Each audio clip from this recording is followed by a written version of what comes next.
my name's Daryn Smith. I'm 52, semi-retired from a major international oil company where I worked for the last 22 years with that particular company, in a relatively senior position in safety in operations.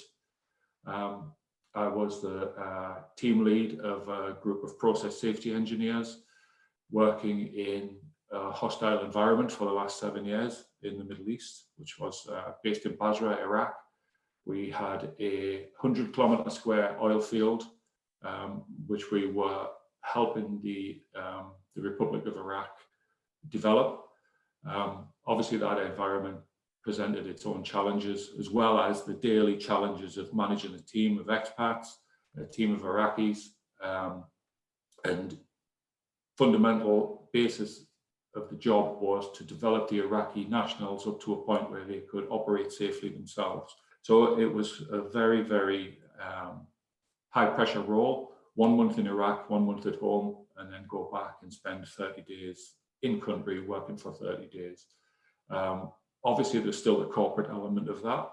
There was we used to call it the mothership. We had to report back to the mothership. There was senior company employees above me based in the country as well. The performance criteria for my team was very high, very small core team leading something like 6,000 Iraqi employees and being responsible for their safety on a daily basis. So coupled with the environment, the corporate requirements, and also the security requirements, it was a fantastic experience, but very challenging. If you add in the fact that you struggle to hear spoken commands, struggle with non-English speaking languages, emergency alarms, noises that you would associate with incidents or accidents, very, very, very difficult. Many of the interviews we conducted after there'd been an incident or an accident, which could have been a fatality, were conducted outside. So wind noise is a significant effect for someone with hearing loss.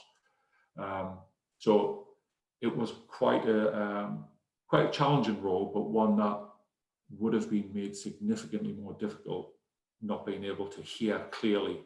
Be conscious of the fact that during the night, if the camp alarm or there was an alarm went off, I had to consider that the hearing aids were readily available to be collected and take, as you would with any other important piece of equipment that you have, whether it be your phone or your glasses or whatever.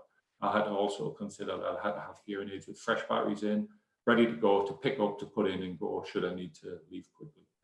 So they made a huge difference to my life. 100%, it totally changed, and especially if sometimes you'd be in a meeting room where there may be 20 people sat around the table, and if someone down the bottom end of the room had spoke, and compound that by the fact that they may have had an accent, I would have just switched off. I wouldn't even have tried to have listened to what the person said. And you can guarantee, in the last role, the next question would be directed at me. You sit there thinking, I didn't hear that, I hope I don't get asked.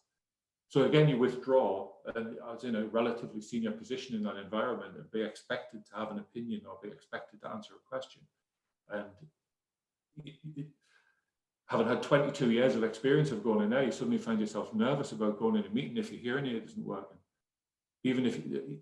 And there has been times when I've had a problem with one, when I've had to explain when I've went in, this is not working, or this has become damaged today, so I can't actually hear anything.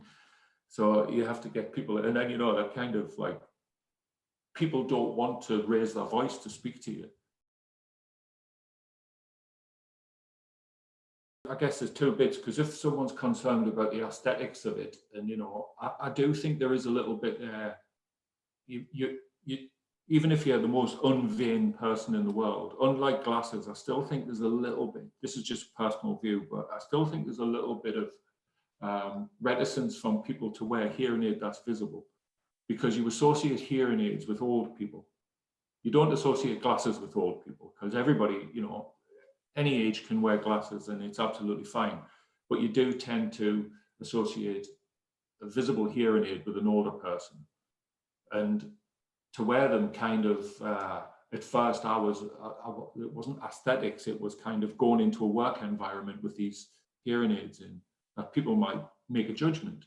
Whether they did or not, I don't know. Most people were just curious as to what the wires were.